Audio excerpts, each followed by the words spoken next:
In that year, the worst fire that Rome had ever known swept through the city and destroyed 10 of its 14 districts. Many people suspected that Nero himself had started the fire so that he could rebuild Rome in a grander style. In order to divert the popular anger away from himself, Nero decided to blame the fire on the Christian community in Rome. Now, I think it's worth noting that at this time, not many people like Nero. He was not a favored dude. He was already like seen as this crazy madman that did whatever he wanted to do. Bruh was indeed a weirdo. Let me show you guys a couple of things. Most of what has been passed down about Nero comes from 3 historians. Tacitus, who portrays him as having polluted himself by every lawful or lawless indulgence. Notice the language. Cassius Dio, who describes Nero sulking incognito through Rome at night while insulting women, practicing lewdness on boys, and beating, wounding, and murdering others. And Suetonius, who claims that Nero, having run through the usual roster of vices, invented a perversion of his own at public games that he hosted.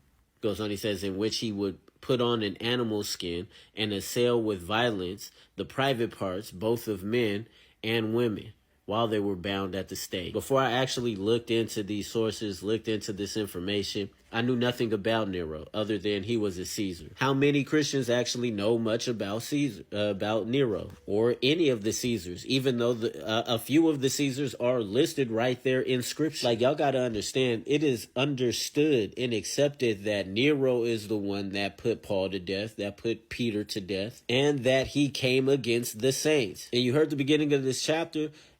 Prior to him, it was only the Jews who were persecuting the Christians, their own kinsmen. Now, it's not confirmed by anyone that he actually did start the fires. He was said to be outside of Rome when they happened. Doesn't mean he couldn't have orchestrated them or like conspired to start the fires. What made everybody suspicious, though, that he had something to do with the fires is the fact that he already had plans drawn up of these buildings that he wanted to be built. You know what I'm saying? So I think naturally that's going to cause some suspicion. And I mean, the Senate, the government was ruthless. You know what I'm saying? If they didn't like you, they was going to get you up out of there, as they did to the other emperors that came after Nero committed suicide. But don't worry, we're going to get there. This is the beginning of that same article from the New Yorker. It says, skip it down here.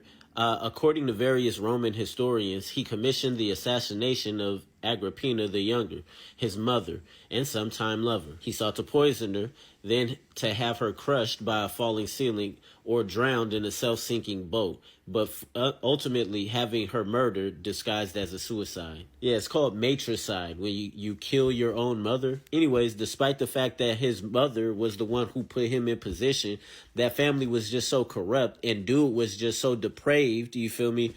He had his mother killed, and he tried to have her killed a bunch of times. Nero was betrothed at 11 and married at 15 to his adoptive stepsister, Claudia Octavia.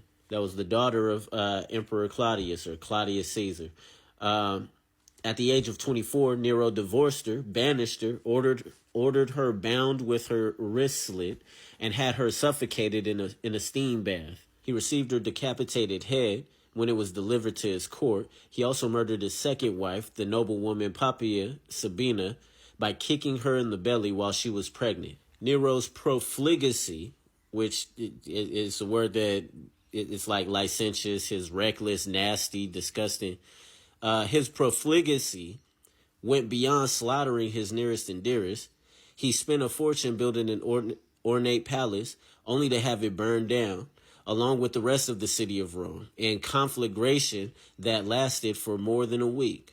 Nero watched the destruction from a safe elevate. Man, that's not true. That's myth right there, or legend. He wasn't in Rome when this was happening. He was off somewhere else. I forget where he was, but anyways, he was famous for never wearing the same garment twice.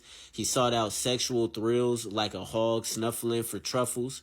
He had a favored freedman, Sporus, castrated then married him in the ceremony in which Sporus, dressed in the traditional garb of a bride, and Nero played the groom. Goes on to say that he did that a number of times. But anyways, that's a true story. That actually happened. And when that boy turned 21, he committed suicide. So not only was Nero called a beast, but he was also called a tyrant, because that's how he ruled. Having this one murdered, having that one murdered, sexually abusing this one and that one, male and female. He reminds me of Daniel chapter 11. Then the king will do as he pleases, and he will exalt and magnify himself above every god, and will speak astonishing things against the God of gods. And he will succeed until the indignation is finished. For that which is decreed will be done. Nero was granted to be successful at his exploits. That man did whatever he wanted to do, whenever and however he wanted to do it, and he even did what he wanted to do against the saints. He was given an appointed time to execute that. Anyways, the angel continues on. He will show no regard for the gods of his fathers, or for the desire of women. It's funny because I done heard, Bible teachers and stuff, dispute this verse and be like, what does it mean? Does it mean that he's going to be gay, homosexual? I mean, we see that Nero truly was that. He was all of that. You feel me? He'd be totally down with what's going on today. You know what I'm saying? And then I've heard others say, well, no, it could be referring to the desire of women, the desire to bear the Messiah. And they try to relate that to like some ancient Hebrew desire and all this other stuff, which I've heard that from a few different people, but it sounds like they're just borrowing from one another. So I don't really buy it. But the fact that Nero tortured a few of his wives, you feel me? One of them kicked in the stomach while she was carrying his baby. Like, that is wild. Dude's a savage, bro. And I guarantee you, whatever the desire of women was, he was not honoring it. Nor will he show regard for any other god, for he will magnify himself above them all. Now, Caesar worship was a common thing. And Nero did think extremely highly of himself. Thought he was an artist. Thought he was, a chariot racer. He, a performer. He just thought all these things about himself. Like, it's crazy how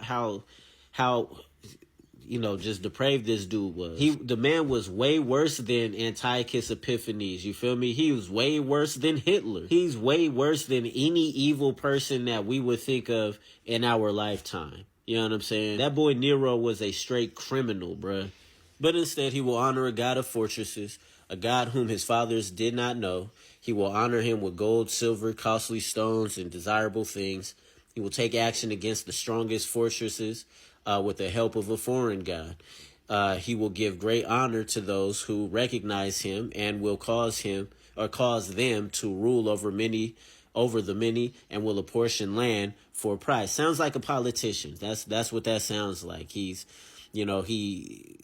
The angel says he's honoring the god of fortresses. I don't think that the angel really intends that he's honoring an actual deity, but that he prizes, or he's a man of war. He's a warlike person. He loves warfare, and that's how he gets that's how he gets what he wants. And I mean, we see that echoed in Revelation. Who is like the beast? Who is able to make war with him? This is what people said about Rome. Rome was the dominant kingdom, and no one wanted to make war with Rome. Everyone they went up against, their armies, the Roman armies, conquered. Anyways, this is long enough. Almost 10 minutes. I'll catch you guys in part 3. So deuces.